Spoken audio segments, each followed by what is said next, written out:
Sekarang kita akan bicara tentang geothermal power plant sebagai distributed generation. Jadi geothermal yang relatif kecil dan dari sisi lokasi dia juga terhubung ke distribution network. Jadi itu yang kita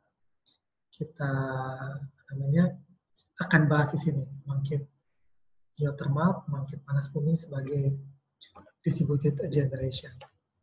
Nah, jadi geothermal di sini sebetulnya memanfaatkan panas dari bumi yang dimana karena ada ketersediaan air atau ada reservoir air dekat dari sumber panas bumi ini mengakibatkan ada uap panas yang keluar yang mungkin langsung bertekanan atau air panas bertekanan. Nah, itu yang kemudian dimanfaatkan untuk membangkitkan listrik. Bisa dalam memutar generator langsung atau digunakan untuk membangkitkan misalnya air panas bertekanan tadi dikonvert dulu ke dalam uap bertekanan, memutar turbin, memutar generator dan memproduksi listrik. Mungkin yang tertarik tentang geothermal power plant juga bisa melihat ke video-video sebelumnya tentang geothermal power plant di channel ini.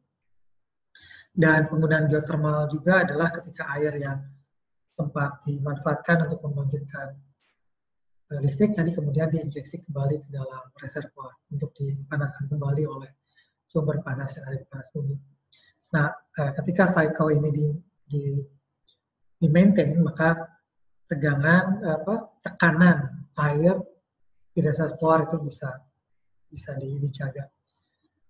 Jadi di sini adalah gambaran tentang geothermal power plant bahwa uap panas misalnya ini yang keluarnya langsung berupa uap panas itu digunakan untuk memutar turbin memutar generator dan menghasilkan listrik. Kemudian uap tadi terkondensasi dan airnya diinjeksikan lagi ke perut bumi. Nah, ini ketika kita bicara pembangkit geothermal yang skala kecil dan dia terhubung langsung ke distribution network misalkan karena dekat dengan sumber beban, maka di sini dia beroperasi sebagai distributed generation. Dan kalau kita lihat operasinya, geothermal power plant juga relatif sustain, lestari, dan dia juga bisa produktif untuk jangka waktu yang lama.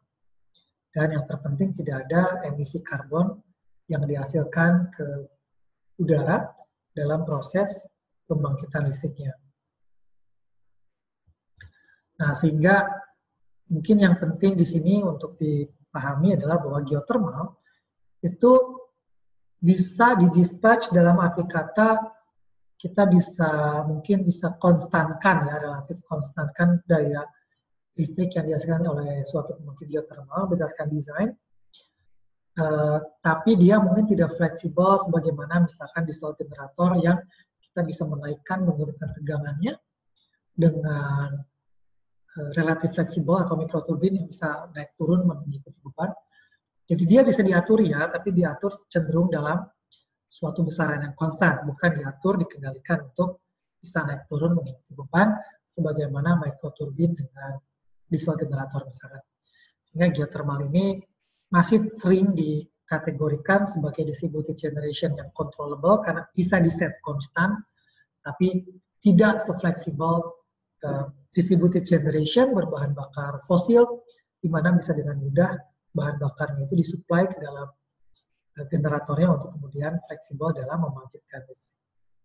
Geothermal terbatas, tapi dia dalam skala kecil dan terhubung ke pembangkit listrik, dia adalah distributed generation yang bersih dan sustainable, sehingga banyak diharapkan untuk berkontribusi sebagai distributed generation ketika dia bisa dimanfaatkan untuk membangkitkan listrik.